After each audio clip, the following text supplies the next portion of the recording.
6 days ago, archaeologists confirmed something that had never been documented in the entire history of Egyptian archaeology. A 1600-year-old mummy wrapped not just in linen, but in a fragment of one of the most famous stories ever written. Not a spell, not a prayer, not a protective charm, the kind embalmers used constantly for over a century of similar discoveries at the same site. A piece of Homer's Iliad tucked against the body's abdomen, written in Greek. On a continent where the story wasn't even born. Composed by a poet who lived over 1,000 years before this particular body ever existed. Here's the question nobody working on this discovery can fully answer yet. Why?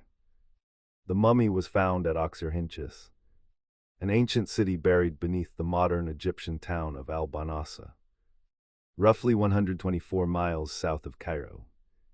Oxyrhynchus isn't an obscure site. For more than a century, archaeologists have pulled thousands of papyri out of its sands, preserving fragments of ancient texts that exist nowhere else on Earth. The extremely dry conditions there happen to preserve organic material almost perfectly, which is why, over decades of excavation, Oxyrhynchus has become one of the single richest sources of surviving classical literature anywhere in the world. If a piece of ancient Greek writing survived at all against the odds, there's a real chance it survived specifically because someone, somewhere, discarded it here in this particular patch of Egyptian sand. Roughly 2,000 years ago.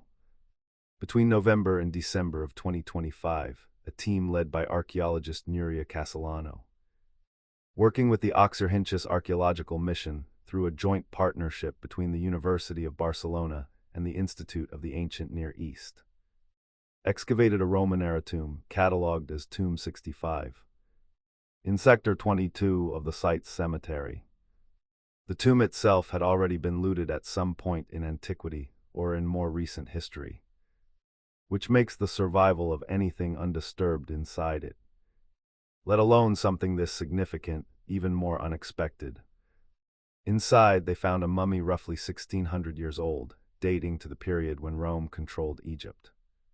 Resting against the body's abdomen, tucked beneath the wrappings, was a papyrus. At first, this wasn't unusual. Other mummies excavated at the same site had been found with papyri placed in the exact same position, on the abdomen as part of the embalming ritual. But every one of those earlier texts had the same basic character. They were magical formulas or ritual instructions, the kind of protective spells you might expect to accompany someone into the afterlife. This one was different. Detailed analysis took place between January and February of 2026, led by papyrologist Lee Massia, conservator Margalida Munnar, and Professor Ignasi-Xavier Adiego, director of the Oxyrhynchus project at the University of Barcelona. What they identified wasn't a spell at all.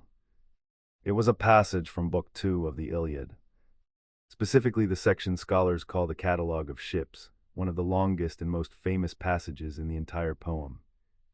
A sprawling roll call naming the Greek commanders and describing the fleets of ships they brought to lay siege to Troy.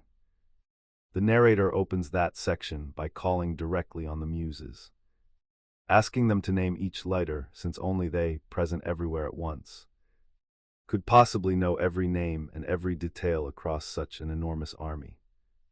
Adiego later described this as the major development of the entire find. Until this moment, researchers had no evidence that literary texts, as opposed to explicitly magical or religious ones, were ever deliberately used inside the embalming process itself. The mission's co-directors, Mate Mascourt and Esther Pons, were careful to note just how genuinely strange this is. A Greek literary text in this specific ritual position is something entirely new to the archaeological record. According to their own statement, the team is still actively studying the find and weighing multiple competing explanations, rather than settling on one. So what are the real possibilities? One theory is almost disappointingly practical. Papyrus was expensive, genuinely expensive. to the point where scribes across the ancient world routinely reused old, discarded texts as scrap material for entirely unrelated purposes. The same casual way you might use yesterday's newspaper to wrap something fragile. A worn-out copy of a poem every educated person had already read dozens of times, sitting unused in some workshop, might have simply been the most convenient piece of paper available on a given day. Under this explanation, the Iliad fragment might carry no deeper symbolic weight at all. It could simply have been available scrap paper that happened to be a masterpiece of world literature, repurposed by an embalmer who needed anything, to place on the body. But there's a detail that makes that explanation less than fully satisfying to some of the researchers involved. The placement wasn't careless. It mirrors almost exactly the deliberate positioning used for the site's genuinely magical and protective papyri. And the specific passage chosen wasn't random text pulled from anywhere in the poem. It's one of the most recognizable, almost ceremonial sections of the entire epic. The kind of passage a well-read person in antiquity would likely have recognized within a line or two of hearing it. That specificity has led some researchers to float a very different idea: that the papyrus may have functioned less like scrap material and more like a kind of signature, marking which embalmer or which workshop had prepared this particular body, using a passage prestigious enough to serve as an identifying mark. Almost like a brand. Nobody currently working on this discovery claims to know which explanation is correct. As of now, the honest answer researchers are giving is that they simply aren't able to interpret why this specific literary papyrus ended up exactly where it did. There's a wider detail from the same excavation that adds even more texture to the mystery. Several mummies at the same cemetery were found with gold foil placed directly on their tongues, and other individuals were found gilded entirely. A separate and equally deliberate ritual choice from the same burial community, in the same era at the same site. Whatever these communities believed about preparing a body for whatever came next, it clearly involved more layers of symbolic care than any single explanation fully accounts for.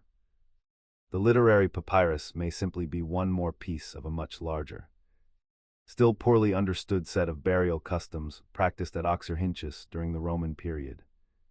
Whatever the true explanation turns out to be, there's something worth sitting with in the meantime. By the time this particular body was wrapped and buried, roughly 1600 years ago, the Iliad itself was already ancient, composed nearly 3,000 years ago.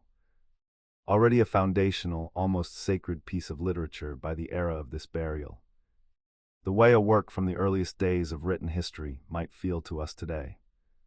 Someone in Roman Egypt, a culture geographically and religiously distant from the Bronze Age Greek world the poem describes, still reached for those exact words in that exact language to accompany a body into whatever came next. Maybe it meant nothing beyond convenience. Maybe it meant everything, a final, deliberate act of meaning we simply no longer have the context to decode. The people who could tell us for certain have been gone for 16 centuries.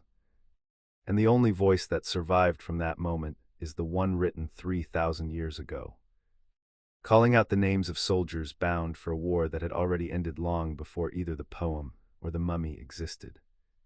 The Unwritten Record. Some of history's biggest stories were never written down at all, and some, it turns out, were quite literally wrapped up and buried instead. Subscribe because the next lost chapter is coming.